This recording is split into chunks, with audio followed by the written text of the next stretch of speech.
Assalamualaikum warahmatullahi wabarakatuh. Perkenalkan, nama saya Nawal Kamil dengan NIM 2304083008. Em, saya dari Prodi Ilmu Komunikasi angkatan 2023. Jadi di sini saya akan mempresentasikan eh, sebuah materi itu tentang perkembangan teknologi. Namun saya ada sedikit pertanyaan sebelum memasuki ke materinya. Nah, pertanyaannya adalah, pernah nggak sih kita berpikir apa yang terjadi saat kita, apa yang terjadi di belakang kita saat kita menggunakan internet, atau bermain media sosial, atau juga belanja online. Nah, tentu terlihat seperti apa ya, hanya ada satu koneksi yang menghubungkan kita dengan banyak hal gitu ya.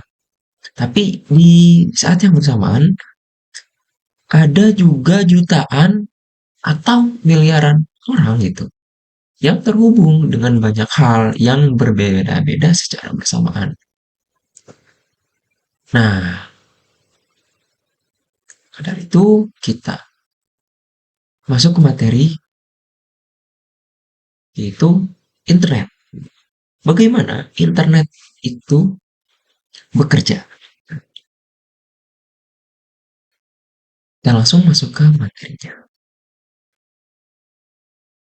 Eh, Tadi balik ke pertanyaan yang awal, bagaimana semua itu bisa terjadi? Nah, semua itu terjadi karena adanya jaringan yang saling terhubung antara satu sama lain. Network atau jaringan itu terbentuk seperti sebuah permainan yang akan berjalan secara otomatis. Jika semua pemain itu sepakat untuk mengikuti aturan yang sama, misal eh, kita punya satu komputer nih yang terhubung dengan teman kita di luar sana. Kemudian teman kita punya komputer juga. Nah, komputer ini terhubung dengan teman yang lainnya. Dan network ini kan semakin banyak karena kita saling terhubung. Nah, karena kita memiliki aturan yang sama tadi, maka kita dapat menghubungkan network tersebut dengan network lainnya menjadi jaringan yang lebih besar secara global. Tahu sering atau bisa disebut juga sebagai interconnected network, atau sering kita apa ya, lebih kita kenal gitu ya sebagai internet. Nah, dan aturan yang disepakati tadi itu disebut sebagai apa namanya, internet protokol. Jadi selama kita sepakat untuk mengikuti aturan, maka kita dapat menambahkan perangkat lain yang kita miliki hingga seluruh dunia saling terhubung gitu. Jadi singkatnya gitu ya, internet adalah kumpulan dari network yang saling terkoneksi antara satu sama lain. Seperti itu.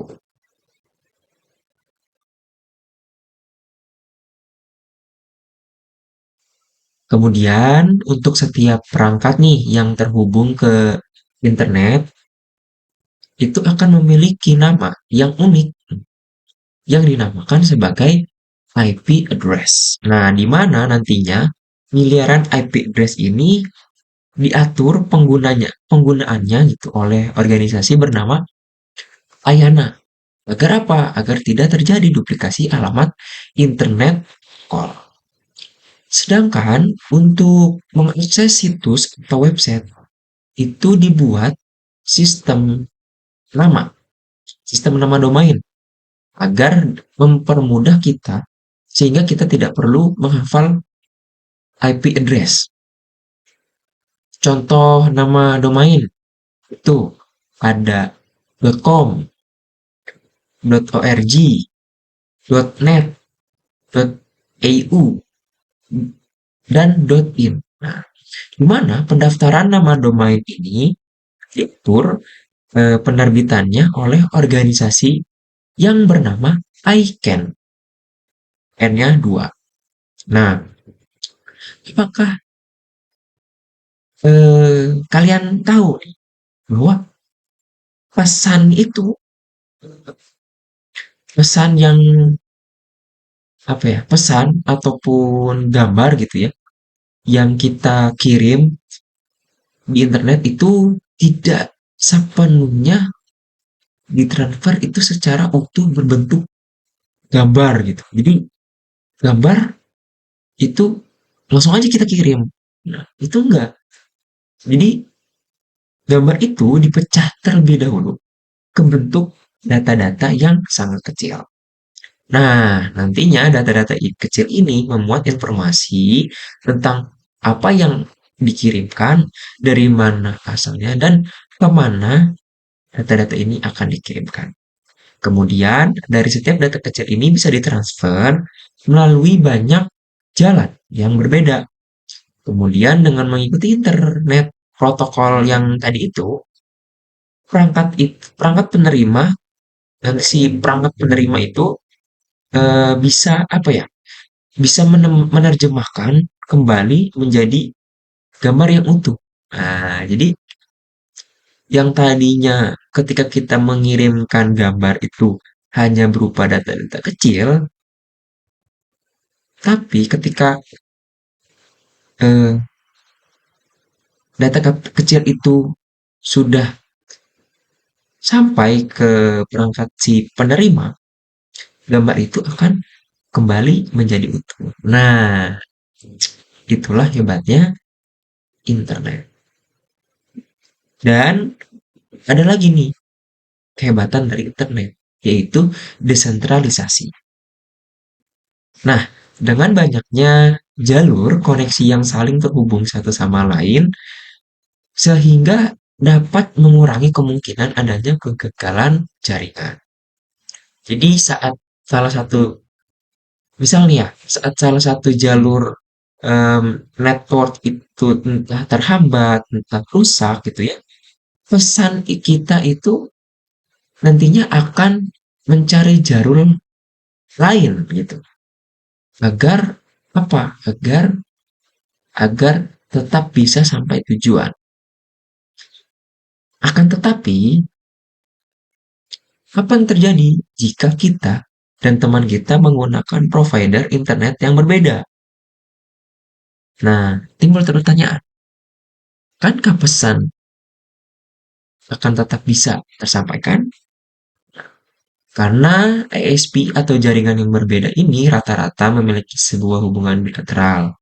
Nah, jadi untuk saling menghubungkan koneksi itu masing-masing ISP itu harus membuat private apa maaf, untuk provider itu masing-masing dari provider itu harus membuat private collection sebagai lalu lintas pertukaran data. Akan tetapi biaya yang dibutuhkan ini apa ya, sangat mahal gitu, sangat tinggi karena harus ada peralatan khusus yang disiapkan, di mana setiap provider itu akan melakukan penagihan biaya atas investasi perangkat yang atas investasi perangkat yang dimilikinya untuk lalu lintas data ini gitu. Maka para provider sepakat untuk membuat beban tersebut, untuk membagi beban tersebut gitu ya. Untuk membagi beban tersebut sehingga biaya itu yang tadinya mahal bisa ditekan dan akses internetnya pun bisa lebih stabil dan lancar dari kedua sisi provider ini gitu. Maka inilah yang disebut pairing.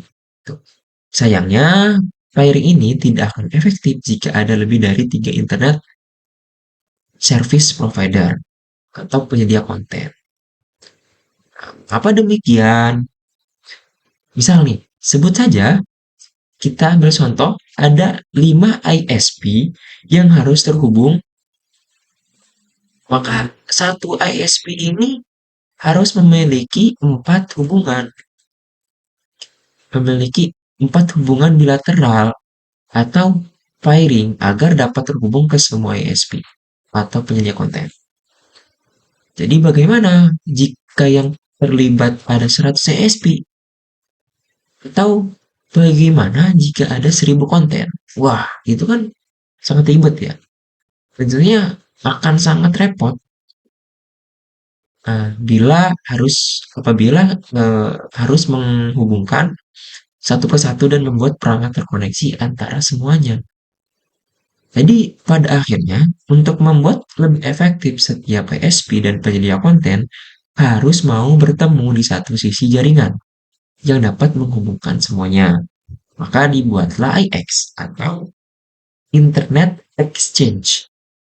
Tujuannya agar tidak perlu pairing satu persatu antara ISP dan penyedia konten serta meringankan biaya operasional ataupun investasi dari pairing tersebut. Nah, di Indonesia ini keberadaan IX sangat amat dibutuhkan untuk perkembangan internet di dalam Internet Exchange. Mohon maaf, di Indonesia ini keberadaan IX itu eh, amat sangat dibutuhkan gitu, untuk perkembangan.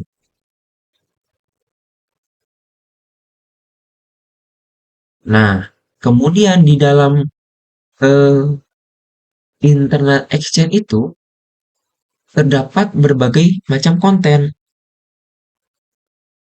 Nah, yang pertama contohnya website, itu ada juga sekolah, ada juga media sosial, ada juga multimedia, ada cloud aplikasi, dan masih banyak lagi. Jadi di Indonesia ada beberapa contoh IX nih. Itu kan tadi di dalam IX ada website, ada sekolah, ada media sosial gitu ya, ada cloud aplikasi gitu. Sedangkan di Indonesia itu ada beberapa jenis IX seperti OpenIX, PIIX, CDIX, GKTIX, NCIX, dan masih banyak lagi. Nah, IX ini dibikin di apa ya? IX ini membuat internet di Indonesia menjadi lebih cepat dan murah. Dan itu sebagai pengguna internet, kita patut bersyukur dengan banyaknya internet exchange di Indonesia atau AX di belahan bumi manapun, karena komunikasi menjadi lebih mudah, murah, dan berkirim pesan pun lancar gitu, tidak ada kendala. Untungnya, apa ya, perusahaan folder hosting itu seperti Skyward sudah terhubung dengan banyak Internet Exchange agar data mudah diakses dari banyak internet service provider. Nah, itu tadi penjelasan mengenai cara kerja sebuah internet. Jadi, jangan hanya kita bisa mengoperasikan sebuah website, sebuah media sosial, tetapi kita juga perlu mengetahui bagaimana internet itu bekerja di belakang layar gitu. Ternyata setelah kita mengetahui penjelasan dari cara kerja internet itu, ternyata jalur dan cara kerja dari internet itu sangat ribet gitu ya, sangat ribet dan rumit. Tidak seperti eh, yang dibayangkan di benak kita. Mungkin itu saja penjelasan berupa presentasi dari saya. Mohon maaf apabila ada salah-salah kata yang kurang berkenan dan juga penjelasan yang kurang dimengerti. Kurang lebihnya mohon maaf. Saya pamit undur diri. Assalamualaikum warahmatullahi wabarakatuh.